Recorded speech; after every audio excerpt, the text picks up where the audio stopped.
Hello வணக்கம். இது உங்கள் சிவி ஜோன். எல்லாரும் எப்படி இருக்கீங்க? ஏனைக்கு பற்றினா சூப்பரான தாறுமாறான தக்காளி சோறான 12வது வாரத்தோட 12 வாரம் முடிஞ்சு போச்சுல. ரொம்ப ஷாக்கிங்காக இருக்குது. எப்படி போச்சுன்னே தெரியல. நிறைய பேர் இன்னுமே எப்படிங்க போகுது அப்படின்னு ஃபீல் பண்ணுறதுலாம் நம்மளுக்கு தெரியுது. பட் எனக்கு கேட்டிங்கன்னா அது நல்லா தான் போச்சு. அதுவும் இல்லாமல் இந்த பாய்ஸ் வர்சஸ் கேர்ள்ஸ் அப்படின்ற விஷயங்கள் இல்லாமல் போயிருந்தால் இன்னும் நல்லா போயிருக்கும். ஏன்னா அதை எடுத்தவொடனே வீடு அப்படி பற்றிக்கிட்டு இருந்துச்சுல, அதனால் சொல்கிறேன். ஸோ இன்றைக்கி வந்து 12வது வாரத்தோட ஃபஸ்ட்டு நாள் ஓட்டிங் அனாலிசிஸ் தான் பார்க்க போகிறோம். அதுக்கு முன்னாடி நான் உங்ககிட்ட கண்டிப்பாக வந்து ஒரு பெரிய தேங்க்ஸ் சொல்லி ஆகணும். ஏன்னா நான் அந்த ஓட்டிங் அனாலிசிஸ் வீடியோவில் 2 வீடியோவில் உங்ககிட்ட நான் சொல்லியிருந்தேன், சப்ஸ்கிரைப் பண்ணுங்கள். நிறைய பேர் வந்து பார்க்குறீங்க, சப்ஸ்கிரைப் பண்ணாமல் பார்க்குறீங்கன்னு சொன்ன அடுத்த நிமிஷமே சான்ஸே இல்லைங்க. அப்படி ஒரு ஆதரவு கொடுத்தீங்க. எல்லாருமே சப்ஸ்கிரைப் பண்ணி அன்றைக்கி ஒரு நாள் மட்டும் 1000 சப்ஸ்கிரைபர். அதுக்கு அடுத்த நாள் பார்த்தீங்கன்னா கிட்டத்தட்ட 700-800 சப்ஸ்கிரைபர். ரொம்ப ரொம்ப நன்றிங்க. கொடான கோடி நன்றிகள். இதுக்கு நான் என்ன பண்ணணும் அப்படின்னா, என்னால் முடிஞ்ச வரைக்கும் என் மனசாட்சிக்கு என்ன தோணுதோ சரின்னு படுதோ. ஏன்னா மற்றவங்களாம் நிறைய கமெண்ட்ஸ் தான் போடுவாங்க, இதனால் நாங்கள் போயிடுவோம், இது பண்ணுவோம், அது பண்ணுவோம். எனக்குலாம் டெய்லியும் வந்து மெசேஜ் வந்துட்டுருக்கு. ரிவ்யூ பண்ணுறவங்களுக்கு தான் தெரியும். அப்படி இருந்தும் எனக்கு என்ன உண்மைன்னு படுதோ அதை நான் கொடுக்கணுன்னு இருக்கேன். ஸோ அதை நான் தொடர்ந்து கொடுத்துட்டு இருப்பேன். நீங்களும் நல்லா ஆதரவு கொடுக்குறீங்க. ரொம்ப ரொம்ப நன்றி. ஸோ இப்போ வாங்க அந்த வீடியோக்குள்ளே போகலாம். ஸோ ஃபர்ஸ்ட்டாக பார்த்தீங்கன்னா இந்த வாரம் ஸ்பெஷலான ஒரு வாரம் கண்டிப்பாக சொல்லி ஆகணும். எல்லா பிக் பாஸ் ரசிகர்களுக்கும் பார்த்தீங்கன்னா ஒரு பெரிய ஒரு இன்ப அதிர்ச்சி, ஸ்வீட்டு அப்படி ஓடுது. அதே மாதிரி குறிப்பாக சீரியல் பார்க்குறவங்களே வந்துட்டு அந்த சேனலில் டைரெக்டாக அப்படியே ஸ்ட்ரெயிட்டாக எங்கே திருப்புவாங்க தெரியுங்களா? பிக் பாஸ்க்கு திருப்புவாங்க. ஏன் அப்படின்னு பார்த்தீங்கன்னா ஃப்ரீ டாஸ்க் வந்து அவ்வளோ ஒரு அற்புதமான ஒரு இது. ஏன்னா சீரியலில் இப்போ பெரும்பாலும் வந்துட்டு அதில் பார்க்கும்போது ஒரு ரியாக்ஷன் எப்படி இருக்குன்னா, கோவமாக இருப்பாங்க, ஒன்று ஷாக்காக இருக்கும், இல்லை இதை தவிர வேறு ஏதாவது இருக்கும். நல்லா யோசிச்சு பாருங்கள். சிரிக்கிறது கம்மியாக இருக்கும், மீதி இந்த 3 தான் வந்து ரொம்ப அதிகப்படியாக இருக்கும். அதுலேயும் குறிப்பாக அந்த அழுகிறது எக்கச்சக்கமாக இருக்கும். அவங்க எவ்வளோ கஷ்டப்படுறாங்க தெரியுமாங்க. இந்த பொண்ணு போட்டு கொடுமைப்படுத்துகிறாங்க, இப்படி தான் போகும். ஆனால் இங்கே வந்துட்டு பாசத்துக்காக எல்லோரும் ஏங்கி அழ போகிறாங்க, அதெல்லாம் துடிக்க போகிறாங்க. அந்த மாதிரி வந்துட்டு இந்த வாரம் ஃபஸ்ட்டு நாள் வந்து நாளைக்கு யார் வர போகிறாங்க, யார் வீட்டிலேருந்து வர போகிறாங்கன்னா, தீபக் வீட்டிலேருந்து வர போகிறாங்க, மஞ்சரி வீட்டிலேருந்து வர போகிறாங்க, ரயான் வீட்டிலேருந்து வர போகிறாங்க, விஷால் ஃபேமிலி வர போகிறாங்க. ஸோ சூப்பராக இருக்க போது. தீபக்கோட சன் அவங்க குடும்பத்தை நம்ம அன்றைக்கே பார்த்துட்டோம். மஞ்சரி அவங்களுடைய ஃபேமிலி பார்க்கல இது வரைக்கும், ரயான் ஃபேமிலி இது வரைக்கும் பார்க்கல, விஷால் ஃபேமிலி இது வரைக்கும் பார்க்கல. ஸோ கண்டிப்பாக வந்துட்டு சூப்பராக இருக்கும்ன்றதுலாம் மாற்று கருத்தே கிடையாது. ஸோ நான் ரொம்ப ஈகராக வெயிட் பண்ணிட்டுருக்கேன். குறிப்பாக நீங்கள் சொல்லுங்கள், உங்களுக்கு யாரோட ஃபேமிலி பார்க்கணுன்னு ரொம்ப ஆசையாக இருக்குன்றதை சொல்லுங்கள். ரெண்டாவது பார்த்தீங்கன்னா ஒரு விஷயம் கண்டிப்பாக சொல்லி ஆகணும். சௌந்தர்யா இன்றைக்கி வந்துட்டு திடீர்னு ஜெஃப்ரி நாமினேட் பண்ணதை வந்து நான் ஆல்ரெடி வீடியோ போஸ்ட் பண்ணியிருந்தேன். நிறைய பேர் வந்து ஏன் சௌந்தர்யா வந்து ஃப்ரெண்டாக இருந்தால் ஜெஃப்ரியை நாமினேட் பண்ணக்கூடாதா அப்படின்னு கேட்டாங்க.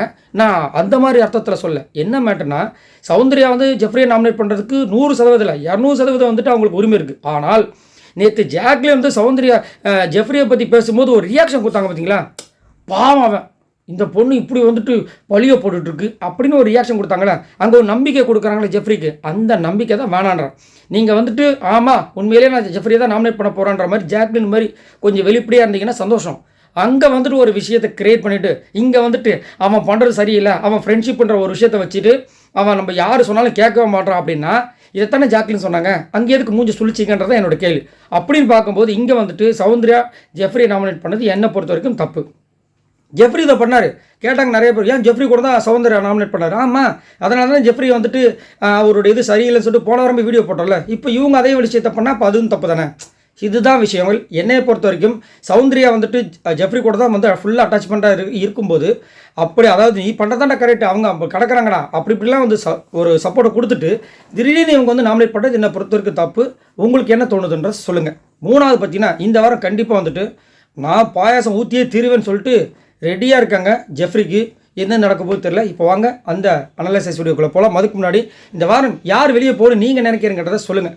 ஸோ ஃபர்ஸ்ட் பிளேஸில் யார் இருக்கா அப்படி பார்த்தீங்கன்னா, அதுக்கு முன்னாடி எத்தனை பேர் நாமினேஷன்ஸில் வந்திருக்காங்கன்றதை சொல்லிடுறேன் நான். ஸோ மொத்தமாக வந்து 7 பேர் நாமினேஷன்ஸில் வந்திருந்தாங்க. அது யார் அப்படி கேட்டிங்கன்னா, ஃபஸ்ட்டு ஜெஃப்ரி, அதுக்கப்புறம் அன்ஷிதா, அதுக்கப்புறம் விஷால், அதுக்கப்புறம் பவித்ரா, அதுக்கப்புறம் ராணவ், அதுக்கப்புறம் மஞ்சரி, அதுக்கப்புறம் பார்த்தீங்கன்னா ஜாக்லின். ஸோ இந்த மாதிரி 7 பேர் தான் வந்திருக்காங்க. ஸோ ஃபர்ஸ்ட் பிளேஸில் யாருக்கு அப்படி பார்த்தீங்கன்னா ஜாக்லின் சும்மா தகன்னு வந்து நின்றுட்டுருக்காங்க. ஃபர்ஸ்ட் டைம் இந்த பிக் பாஸ் 8 ஹிஸ்ட்ரிலேயே வந்துட்டு இந்த மாதிரி ஜாக்லினுக்கு ஓட்டு வந்ததே கிடையாது. அவ்வளோ ஓட்ஸ் வாங்கியிருக்காங்க. இப்போ வரைக்கும் பார்த்தீங்கன்னா 12,022 ஓட்ஸ் வாங்கியிருக்காங்க. ஓட்டிங் பர்சன்டேஜ் பார்த்தீங்கன்னா 22.8. ஸோ ஜாக்லினுக்கு இந்த மாதிரி ஓட்டு வந்ததே இல்லைங்க. எப்படிங்க அப்படின்னு கேட்டிங்கன்னா, கண்டிப்பாக அவங்களோட கேம் இம்ப்ரூவ்மெண்ட் ஆகிருக்கு. அதுக்கு கண்டிப்பாக வந்துட்டு 60-70% ஓட்டு வந்திருக்கு. மீதி 30% எப்படி வந்திருக்குன்னா, கண்டிப்பாக முத்துவோட செயல் போட்டிருப்பாங்க. ஏன் அப்படின்னா சமீப காலமாக பார்த்தீங்கன்னா முத்துக்கு வந்துட்டு அதிகப்படியாக சப்போர்ட் பண்ணுறது ஃபஸ்ட்டு பார்த்தீங்கன்னா மஞ்சரி, ரெண்டாவது பார்த்தீங்கன்னா அவங்க தேவைக்காக பண்ணுறாங்களோ தேவையில்லாமல் பண்ணுறாங்களோ இவங்களுடைய கேம் ஸ்ட்ராட்டஜியை யூஸ் பண்ணுறாங்களோ ஏதோ ஒரு விஷயங்கள். ஆனால் அவங்க ஒரு சப்போர்ட்டை கொடுக்குறாங்க. அது வந்து மாற்றுக்கிறதே கிடையாது. அது அவங்களுக்கு கேம் ஸ்ட்ராட்டஜியாக இருந்தாலும் தப்பே கிடையாது. ஏன்னா இங்கே கேம் விளையாட வந்திருக்காங்க, என்ன உறவு கொண்டாட வந்திருக்காங்க. ஸோ அந்த மாதிரி விஷயங்கள் ஒரு பக்கம் வந்துட்டு இவங்களுடைய அந்த காம்போ வந்து ஒரு சில பேர் ரசிக்கிறாங்க. ஜாக்லின் முத்துக்குமார் நல்லா இருக்குல்ல, அவங்க பேசினா அந்த க்யூட் மூமெண்ட் அதெல்லாம் நல்லா இருக்குன்னு சொல்லிட்டு ஒரு சில பேர் வந்துட்டு ஓட் பண்ணி இப்போ வந்துட்டு சூப்பராக வந்து ஜாக்லின் வந்துட்டு ஃபஸ்ட்டில் வந்து நிற்கிறாங்க. சூப்பராக இருக்குது. அதேமாதிரி அவங்களுக்கு என்னென்ன இடையூறுகள் இந்த மாதிரி வந்துட்டு அவங்க நேற்றுலாம் பார்த்தீங்கன்னா போட்டு தாக்குறாங்க. அவங்க வந்து ஃப்ரெண்ட்ஷிப்பை வச்சு இது பண்ணுறாங்க அது பண்ணுறாங்க, ஒரு பகடக்காயை யூஸ் பண்ணுறாங்கன்னு எல்லாருமே அந்த வேலையை பண்ணிட்டு தான் இருக்காங்க. அவங்க மட்டும் கிடையாது. என்ன ஒன்று, இவங்க போன ஃபஸ்ட்டு வாரத்துலேருந்தே அந்த வேலையை பண்ணிட்டு இருந்தாங்க. அது தப்பு தான், இல்லைன்னா சொல்ல முடியாது. அவங்க பண்ணிட்டு தான் இருந்தாங்க. இப்போ ஏதோ கொஞ்சம் சேஞ்ச் இருக்குது, அதனால தான் மக்களும் கொடுத்துருக்காங்க ஓட்டுன்ற மாதிரி இருக்குது. உங்களோட கருத்தை சொல்லுங்கள். இதுலேயும் ஃபஸ்ட்டாக அவங்க மட்டும் தனியாக சேவ் பண்ணால் அப்போ செம்மையாக இருக்கலாம். ஆனால் சேவ் பண்ணிங்கன்னு வச்சுக்கோங்க, போன வாட்டி முத்து சேவ் பண்ணிங்களா அதே மாதிரி பண்ணி விட்ருங்க. ரெண்டாவது பிளேஸ் பார்த்தீங்கன்னா மஞ்சரி இருக்காங்க. இவங்க எவ்வளோ ஓட்ஸ் வாங்கியிருக்காங்க அப்படி பார்த்தீங்கன்னா 10,240 ஓட்ஸ் வாங்கியிருக்காங்க. ஓட்டிங் பர்சன்டேஜ் பார்த்தீங்கன்னா 19.42. உங்களுக்குலாம் கோடான கோடி நன்றின்னு சொல்லிட்டு அவங்களும் சொல்லுவாங்க. நான் சொல்லணும்னு ஆசைப்பட்றேன். ஏன் அப்படின்னு பார்த்தீங்கன்னா போன வாரம் அவளுக்கு ஃபுல்லாக தொண்டை தண்ணி வத்த கத்துனேன். ஏன்னா இவங்களாம் வந்து நல்ல ஒரு சூப்பரான ஒரு திறமையான ஒரு போட்டியாளர். பெண்கள் வரிசையில் ஸ்போர்ட்டிவாக விளையாடுற ஒரு சில பேருக்கு தான் இருக்காங்க. அதில் முதன்மையானவர் என்னை பொறுத்த வரைக்கும் மஞ்சரி. இது வந்து நீங்கள் முத்துக்கு சப்போர்ட் பண்ணுறதுனால தான் அப்படின்னா கிடையவே கிடையாது. இவங்களோட கேம் தனித்துவமான கேமு. முத்துக்குமரன் இவங்கள பார்த்து தான் இப்போல்லாம் பார்த்தீங்கன்னா இந்த எபிசோட்லாம் பாருங்கள் கொஞ்சம் சுருக்கமாக பேசுகிறாரு. ஏன்னா நம்மளோட மஞ்சரி பார்த்தீங்கன்னா அவ்வளோ அழகாக அந்த சொல்கிற விஷயங்கள் தெளிவாக இருக்கும். இப்போ நீங்கள் வந்துட்டு விஜய் சேதுபதி அவர்கள் கேள்வி கேட்கும்போது பாருங்கள், அதிகப்படியாக யார்கிட்ட கேட்பாருன்னா மஞ்சரி நீங்கள் சொல்லுங்கள், அவங்க ரெடியாக இருப்பாங்க. அதே மாதிரி குழ அதெல்லாம் கிடையாது, ஸ்ட்ரெயிட் ஃபார்வர்டு அடிப்பாங்க. அது எனக்கு ரொம்ப பிடிச்சிருந்தது. அதே மாதிரி முத்துக்குமரனுக்கு உண்மையாக சப்போர்ட் பண்ணுற ஒரு ஆள் பார்த்தீங்கன்னா கண்டிப்பாக மஞ்சரி. அதனால் ஓட்டு பண்ணமா இல்லை, இந்த வாரத்தை அவள் தான் வரல, எப்படி நீங்கள் ஓட்டு போகிறதுக்கு ஃப்ரீயாக தான் இருக்க போகிறீங்க, அதை நம்ம மஞ்சரி கொடுங்களேன்றது என்னோட கருத்து. ஏன் அப்படின்னா முத்துக்குமரனோட உண்மையான ஒரு தோழியாக இருக்காங்க. அவரும் வந்து அதை வாய் விட்டு சொல்லிட்டார். மற்றவங்க யாராவது சொல்லியிருப்பாங்களா? சொல்லியிருக்க மாட்டார். அது மட்டும் இல்லாமல் இவங்களோட கேம் உன்னதமான ஒரு கேம். இன்றைக்கெலாம் பார்த்தீங்கன்னா அந்த ஃப்ரீ டாஸ்க்கு முன்னாடி ஒரு ஆக்டிவிட்டி டாஸ்க் கொடுத்தாங்க.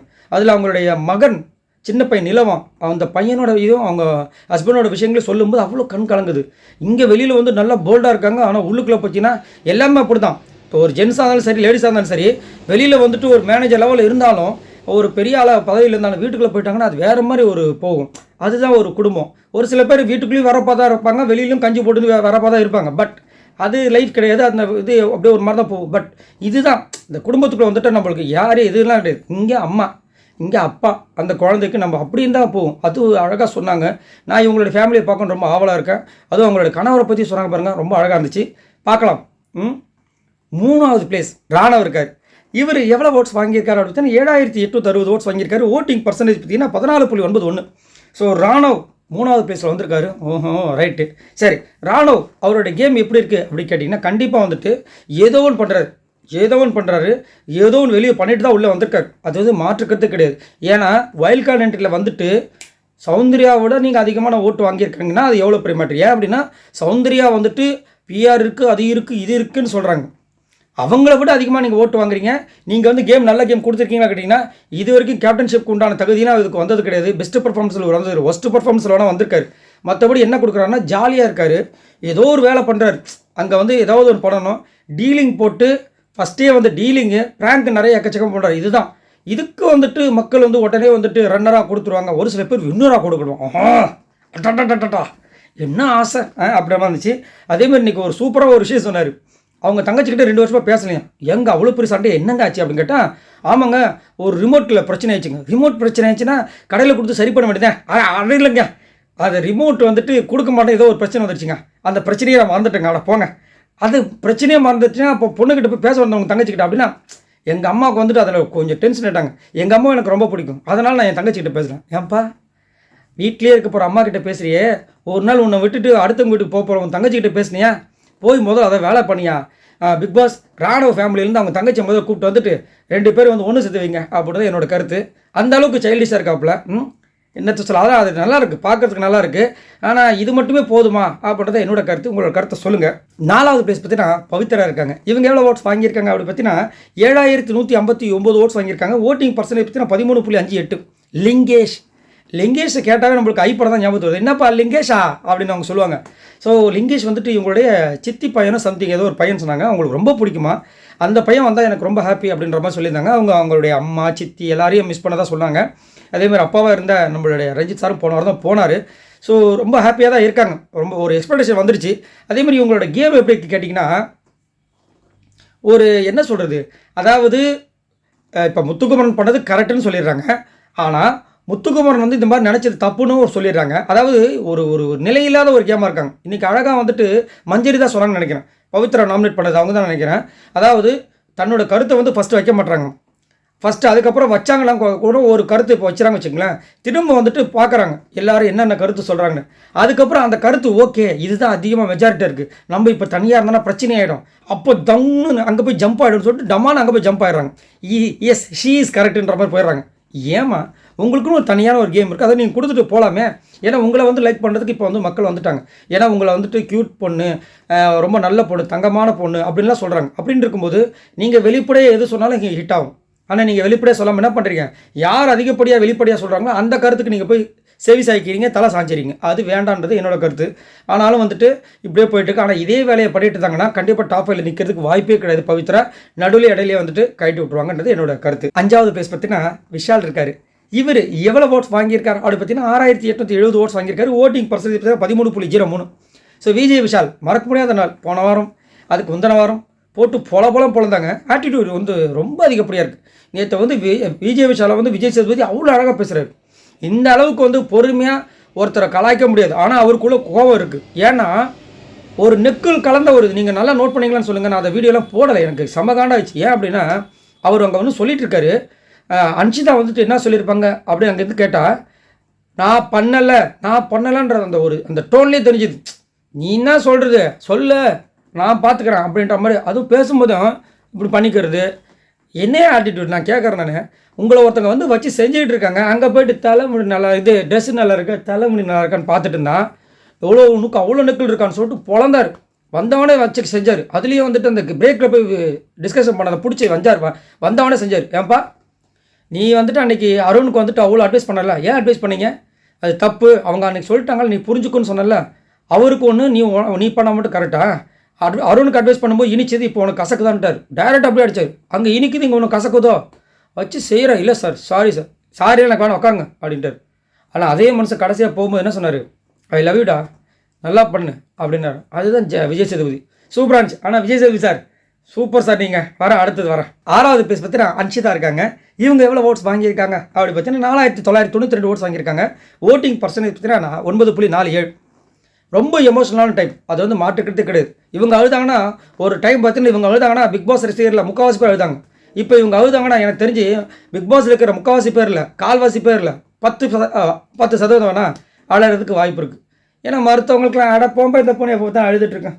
சும்மாப்பா இந்த பொண்ணு பாடுற பாடுக்கு அந்த பக்கம் எத்தனை பேர் அழுகிறாங்க தெரியுமா.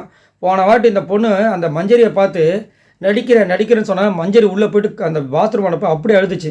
அது காரணம் யார், நீங்கள் அழும்போது ஒருத்தங்க வந்துட்டு ஃபீல் பண்ண எதிர்பார்க்குறீங்களா? இப்போ உங்களால் ஒருத்தங்க அழுதுருக்காங்களா? அப்போ அது இதுலேயும் ஒருத்தங்க யாராவது ஒருத்தங்க உங்களை வந்துட்டு நீங்கள் இப்படி பண்ணுறீங்க அப்படி பண்ணுறேன்னு சொன்னால் போதும், அவ்வளோதான்.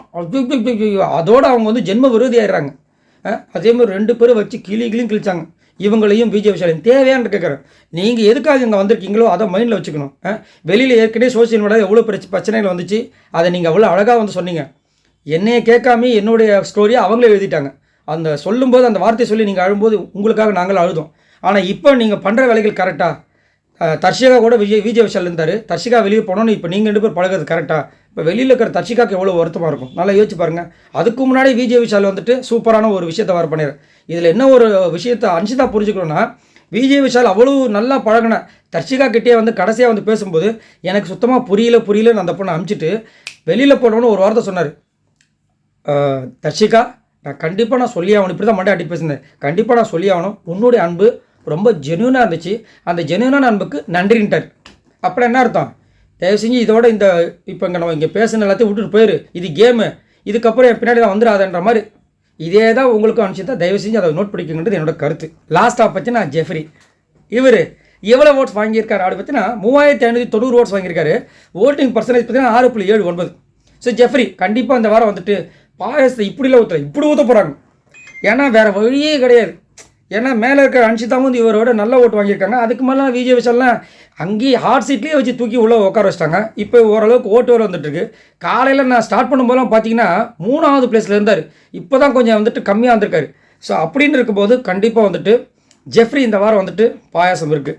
ஆனால் இந்த வாரத்தை எப்படியாவது கடந்துட்டார் அப்படின்னா மேபி அன்ஷிதா வெளியே அனுப்பிச்சிட்டு அவரை உள்ளே வச்சுருந்தாங்கன்னா எனக்கு தெரிஞ்சு நடக்கிறதுக்கு வாய்ப்பு அதுதான் இருக்குது. ஏன்னா இவர் என்ன தப்பு பண்ணாலும் கேட்கறதுக்கு அங்கே ஆளே இல்லை, தட்டி கொடுக்குறாரு. போன வாரம்லாம் வந்து ஜெஃப்ரி பண்ண அட்டுழியங்கள் மாதிரி எதுவுமே கிடையாது. 2 வாட்டி இந்த குத்துனதுக்கு கம்முன்னு விட்டாங்க. அடுத்தது வந்து கையை உடைச்சதுக்கு கம்முன்னு விட்டாங்க. தீபக்கை வந்து இப்படியே தூக்கி இந்த ஸ்பேக்கில் போடுற மாதிரி போனார், கேட்கவே இல்லை. காலை உள்ளே விட்டுட்டு தடுக்கி விட்டார், கேட்கவே இல்லை. மஞ்சரியை பிடிச்சி ஒரு இருக்குனாரு, தேவையில்லாதது, கேட்கவே இல்லை. இவ்வளோ விஷயங்கள் படி கேட்காத ஒருத்தங்கன்னா இவர் இந்த வாட்டி லேஸில் விட்டுருவாங்களா? நல்லா யோசிச்சு பாருங்கள். எப்படி இருந்தாலும் 99% விஜய் சேதுபதி இவரை காப்பாற்றுக்கு ட்ரை பண்ணுவார்.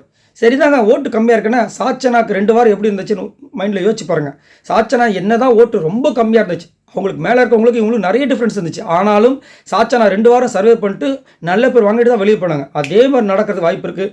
இவர் எனக்கு தெரிஞ்ச அந்த பணப்பெட்டி எடுக்க வைக்கிறதுக்கு ஒரு பெரிய பிளான் இருக்கும் அப்படின்னு எனக்கு தோணுது. உங்களுக்கு தோணுதான்றதை சொல்லுங்கள். ஸோ இவர் வெளியே போனான்னா பணப்பெட்டியோட தான் போவார் அப்படின்னு என் உள் மனசு தோணுது.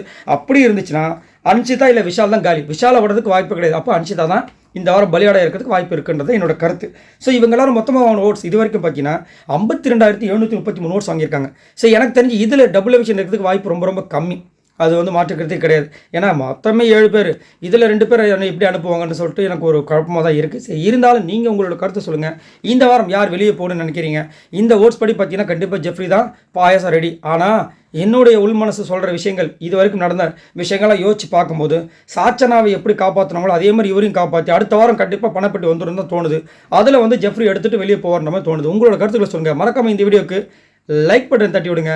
மறக்காமல் சப்போர்ட் பண்ணுங்கள், சப்ஸ்கிரைப் பண்ணுங்கள். பாய் நண்பர்களே.